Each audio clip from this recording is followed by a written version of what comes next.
American stocks are getting hammered. They're calling it the tariff-fueled sell-off.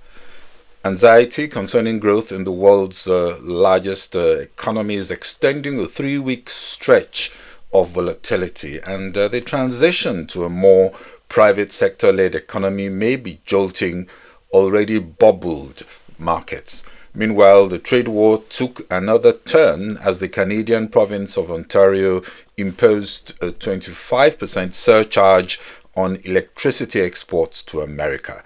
Last week, the tech-loaded Nasdaq entered a correction while the bellwether S&P 500 closed below its 200-day moving average. That's a closely watched support level for the first time since November 2023. Hello, welcome to Global Business Insights, where we look deeper at the main business stories. Our deep dive is on how the uncertainty is affecting oil and gas markets. But first, some of the business headlines. Japan's gross domestic product grew at 2.2% in the final 3 months of last year from the previous quarter. The result came in lower than the preliminary estimate of 2.8% as inventories sank more than forecasted and consumption was weaker. The value of retail sales in the United Kingdom increased 1.1% year-on-year in February, below the 2.4% average of the previous 3 months. Non-food sales registered zero growth in February compared with the same month in 2024, also below 2.5% average annual growth in the previous 3 months. When markets are hyped up, as had been the case after the US elections, correction is inevitable, especially as even before the polls, many had predicted this was in the horizon. Tariffs, policy shifts, and all the associated uncertainty spurred this correction, and analysts have to make the determination if the drag is short-lived and could be a buying opportunity for the long term. My sense is to be very close to the data, which so far has not signaled a recession. The uncertainty is palpable, and many are perched on the sidelines, awaiting clarity for next steps.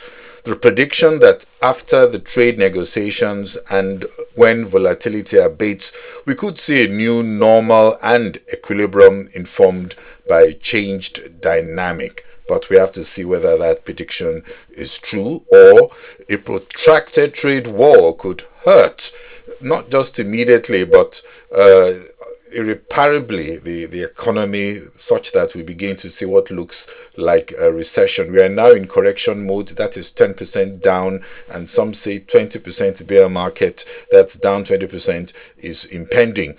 The mood could be boosted by a tax cut bill before the end of the year and an upbeat capital market with a lot of activity stepping up with the soft touch regulatory regime. That would also help sentiment. But the timing, impacts, and the long-term recovery trajectory from all these interventions, even the capital inflows and efficiency gains, are all longer-term wins.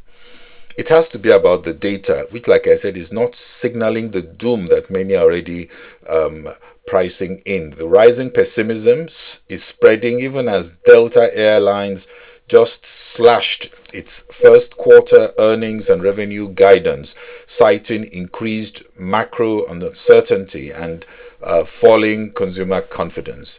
First quarter revenue growth forecast was dropped to 3% to 4%. That's less than half its earlier forecast, and earnings dropped to 30 cents to 50 cents a share from an earlier forecast range of 70 cents to $1 a share. Social media platform X yesterday saw an unusual surge of outages, which it says could be the work of a large group or even country. Reports of outages soared to nearly 40,000 over the previous 24 hours. Elon says he suspects Ukraine is behind the cyber attack, even as geoeconomic battles apparently are taking a different turn. Musk also says running his businesses while working closely with the White House hasn't been easy amid the plunge we now see in Tesla stock. Adena Friedman, Chief Executive Officer at Nasdaq, says there is a healthy pipeline of U.S. initial public offerings, but investors are looking for more certainty as they try to navigate all the changes. Where are these IPOs? A few in the technology space. CoreWeave, that's an artificial intelligence startup backed by NVIDIA, has signed a 5-year cloud computing contract worth $11.9 billion with OpenAI ahead of a stock market launch. The deal gives OpenAI a stake in CoreWeave, issuing shares worth $350 million to the ChatGPT maker through a private placement at the time of its initial public offering. And in Nigeria, the Nigerian National Petroleum Company Limited has clarified its stand about the crude for Naira sales arrangement with Dangote Refinery. It stated that the contract for the sale of crude oil in Naira was structured as a 6-month agreement and subject to availability and will expire at the end of this month. More news from Nigeria. The Minister of Finance and Coordinating Minister of the Economy, Mr. Wale Edun, yesterday at the KPMG Arise News 2025 budget event, reaffirmed the government's commitment to fiscal discipline, revenue mobilization, and an improved investment climate. He also highlighted projected GDP growth of 4.6% for 2025 with a long-term ambition of 7% annually, which he said is crucial for poverty reduction and sustainable development. And in South Africa, Finance Minister Enoch Godongwana was summoned to meet the ANC's top officials to sell his finalized proposal on the budget. That was yesterday. The Treasury is said to have just a few days to finalize the budget statement after a stalemate. The cabinet had rejected an earlier proposal of a 2 percentage point increase in VAT, and we understand they are reported to be warming up to a VAT increase of just 0.5 percentage point.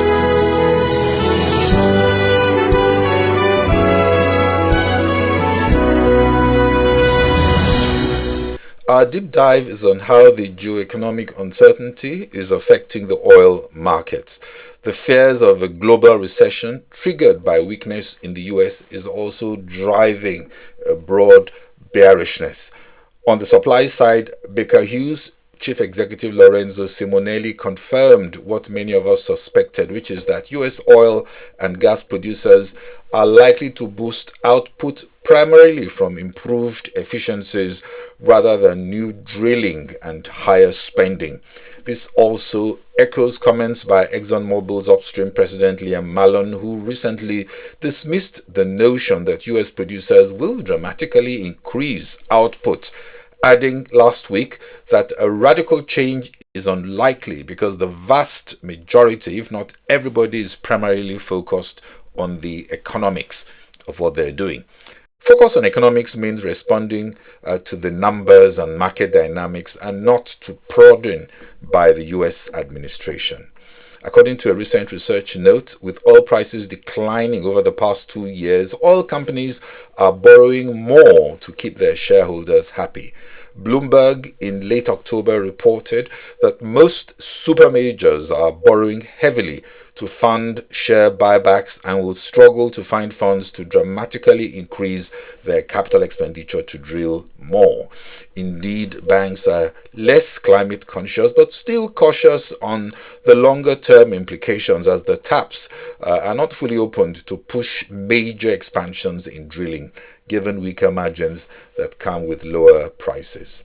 Last week, U.S. crude oil inventories also saw an increase of 3.6 million barrels during the week ending February 28, according to the latest Energy Information Administration data. There are important variables stoking uncertainty and impacting sentiment. First has to be economic growth momentum. Second is demand from major buyers, China and India, and supply from OPEC Plus and the US. Third is the geopolitical risk premium associated with instability in Europe and the Middle East. Any of these variables can upend the best projections, as analysts conclude that the risk is more towards lower prices, also as the general uncertainty sours risk appetite, and more weight on the sidelines for clarity, a common reaction amongst traders these days. Also, we continue to get conflicting news on the peaking of fossil fuels. Carlyle Group's analysts, in a research note yesterday, said fossil fuel imports are easier to block than wind and solar sources, though they still see the US energy mix skewed toward fossil fuels. Also, Carlyle Group say the share of global energy consumption from fossil fuels that crossed borders peaked in 2017 and has since declined by 5%. That's share of global energy consumption from fossil fuels that crossed borders. Also in the EU, fossil fuels, including natural gas, are gradually losing their grip, with renewables remaining a key energy source. OPEC Plus disagrees. OPEC Secretary General Haitham Al-Ghais, in a note on the OPEC website, said that in the lead up to each UN conference of the parties, that's COP Climate Summit, talks have only led to very small steps forward, if any at all. He insists that about 100 countries currently produce oil, and consuming countries continue to buy it, with global demand increasing year on year and petroleum products remaining vital to everyday needs. OPEC Plus insists that there is an anti-oil narrative, instead of forging win-win solutions at COP meetings that take on board all views. I will not count out renewables and alternative fuels so quickly, but lingering oil prices at the low level and less fiscal appetite and capacity to incentivize cleaner fuels production will drive the dynamic increasingly.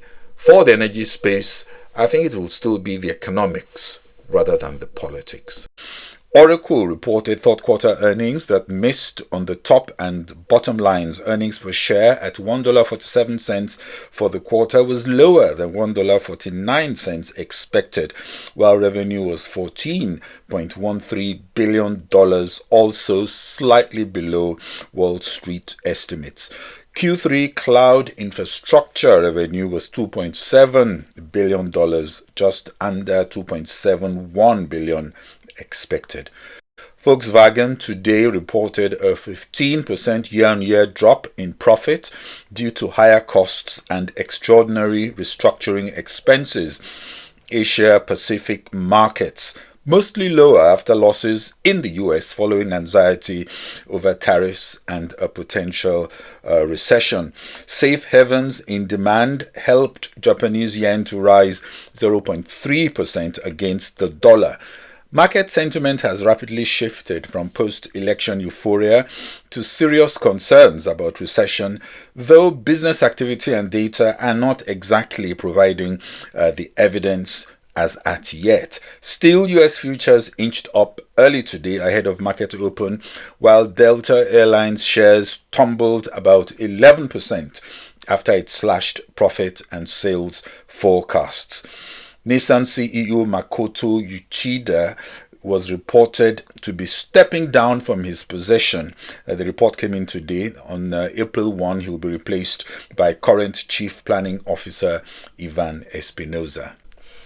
Asia Pacific markets were lower, tracking losses in the US after anxiety over tariff policy and a potential recession. Well, that's all we can take on this episode of Global Business Insights. Thanks for watching. This is Bode or Shosami. Bye-bye.